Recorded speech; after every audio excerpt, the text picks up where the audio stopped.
Ada hal-hal dalam sejarah yang seharusnya tidak dibuka kembali.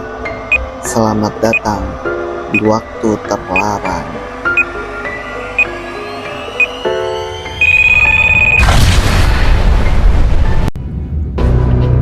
Di ujung dunia, tempat badai tak pernah tidur dan samudra membeku oleh keheningan yang menggigit. Ada makhluk yang melayang di atasnya, seolah tak tersentuh waktu. Ia bukan pesawat, bukan dewa, tapi seekor burung. Albratos, penguasa langit Antartika. Tapi, benarkah Albratos hanyalah burung? Ataukah ia adalah mata-mata alam, pelindung samudra, bahkan saksi diam peristiwa yang tak boleh diceritakan?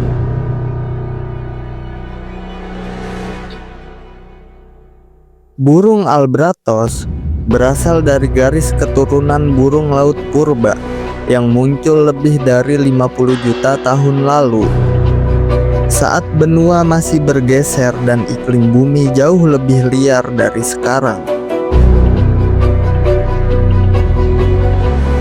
Fosil mereka ditemukan di wilayah Selandia Baru dan Antartika kuno, seakan menunjukkan bahwa mereka memang dilahirkan untuk menguasai lautan yang luas.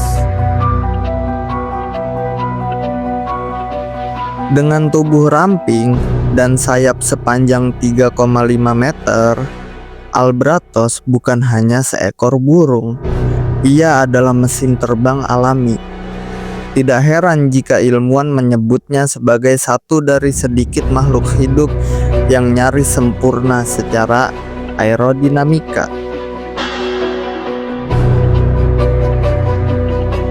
Bagaimana mungkin seekor burung bisa terbang ribuan kilometer tanpa mengepakkan sayapnya? Inilah misteri pertama, dynamic soaring. Teknik terbang di mana Albratos memanfaatkan perbedaan kecepatan angin di berbagai ketinggian untuk meluncur tanpa tenaga. Dengan ini, Albratos bisa berkeliling Antartika, bahkan dunia, dengan energi nyaris nol. Ilmuwan NASA pernah meneliti Albratos untuk mengembangkan drone hemat energi. Tapi anehnya, proyek itu dihentikan secara tiba-tiba.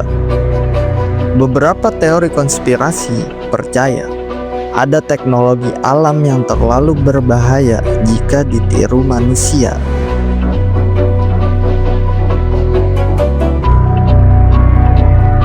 Albratos bukan burung darat. Ia hidup di udara dan laut. Hanya menyentuh daratan saat bertelur. Ia bisa terbang lebih dari 10.000 km tanpa henti, melintasi samudra, menyusuri pusaran angin di sekitar Antartika. Mereka adalah peta hidup lautan, mengenali arus, suhu air, hingga keberadaan badai. Beberapa peneliti bahkan percaya Albratos memiliki kemampuan navigasi magnetik, membaca medan magnet bumi seperti kompas hidup. Bagaimana seekor burung bisa memiliki kemampuan seperti itu? Sebuah pertanyaan yang belum bisa dijawab hingga hari ini. Dalam banyak catatan pelaut abad pertengahan, Albratos dianggap burung suci. Mereka percaya burung ini membawa roh para pelaut yang tewas tenggelam. Oleh karena itu, membunuh seekor Albratos berarti mengutuk dirimu sendiri. Mitos ini diperkuat oleh puisi klasik The Rime of the Ancient Mariner, karya Samuel Taylor Coleridge, di mana seorang pelaut yang membunuh Albratos dihantui kutukan mengerikan hingga akhir hayatnya. Lalu muncul pertanyaan, bagaimana asal keyakinan ini? Apakah hanya cerita moral atau ada peristiwa nyata yang dikaburkan oleh puisi?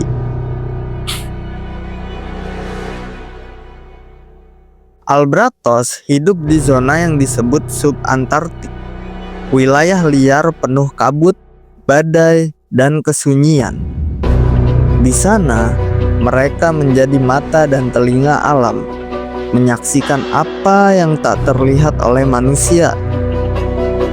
Selama Perang Dunia Kedua, militer Jerman dan Inggris melaporkan menggunakan burung laut, termasuk Albratos, untuk menguji angin dan memetakan jalur kapal. Tapi catatan operasi ini sebagian besar hilang dan tidak pernah dijelaskan mengapa. Apakah mungkin Albratos melihat sesuatu di kutub selatan yang tidak boleh diketahui publik? Meski hidup di dalam badai, Albratos adalah makhluk romantis. Mereka monogami seumur hidup, memilih satu pasangan dengan tarian rumit yang memikat. Proses pemilihan pasangan bisa berlangsung bertahun-tahun, dan jika salah satu mati, Albratos bisa hidup menyendiri dalam duka. Anjay, setia banget. Ada kisah nyata, seekor Albratos betina bernama Wisdom yang ditemukan pertama kali pada tahun 1956 dan masih bertelur hingga usia 70 tahun lebih. Ia menjadi simbol harapan, ketekunan, dan misteri usia panjang, seolah menentang batas biologis burung modern.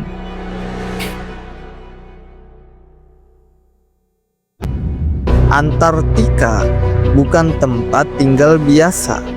Ia adalah benua rahasia, penuh misteri dan ketertutupan. Banyak satelit dan radar militer dunia diam-diam mengawasi wilayah ini. Tapi Albratos bebas tetap melintasinya tanpa batas. Beberapa teori menyebut Albratos dijadikan pengamat alami oleh alam itu sendiri, karena tak bisa dikendalikan manusia. Mereka mungkin merekam, menyimpan, dan membawa informasi melalui jalur migrasi ribuan kilometer yang mereka tempuh setiap tahun. Dalam era digital, drone dan satelit mendominasi langit, tapi tidak semua tempat bisa dijangkau teknologi. Burung-burung seperti Albratos digunakan oleh ilmuwan untuk membawa sensor kecil di tubuhnya, merekam suhu air, tekanan udara, hingga polusi mikroplastik. Namun, dalam beberapa laporan ditemukan chip tak dikenal di tubuh Albratos liar yang ditangkap. Siapa yang menanam chip itu? Untuk apa? Dan mengapa chip ini tidak terdaftar dalam proyek penelitian resmi?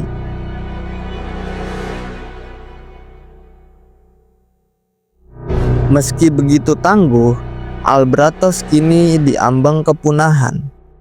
Plastik, pancing longlin, dan perubahan iklim membuat banyak populasi Albratos menurun drastis. Mereka sering ditemukan mati dengan perut penuh plastik. Namun, muncul pula gerakan penyelamatan Albratos, termasuk proyek pelacakan migrasi global yang mendapati bahwa banyak Albratos mulai mengubah jalur terbang, seolah-olah mereka tahu akan terjadi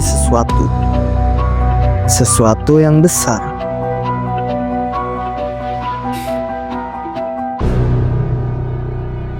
Beberapa nelayan di Chili, Australia, dan Kepulauan Falkland melaporkan perilaku aneh dari Albratos. Terbang terlalu rendah, mengitari kapal berulang kali, bahkan menatap langsung ke arah manusia, seolah ingin menyampaikan pesan. Legenda lokal menyebut jika Albratos terbang rendah, badai besar akan datang. Jika mereka menghilang dari langit, maka dunia sedang berubah. Apakah mereka hanya burung, ataukah utusan dari kekuatan yang lebih tinggi?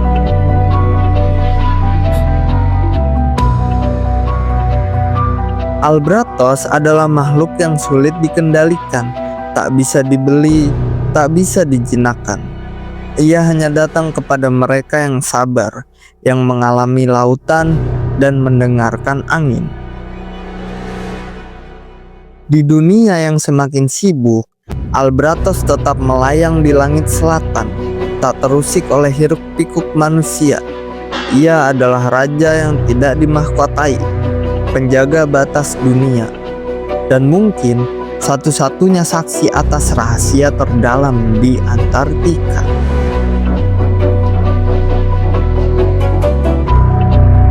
Ketika semua satelit padam dan drone berhenti terbang, Albratos akan tetap ada, terbang dalam kesunyian, mengawasi kita semua.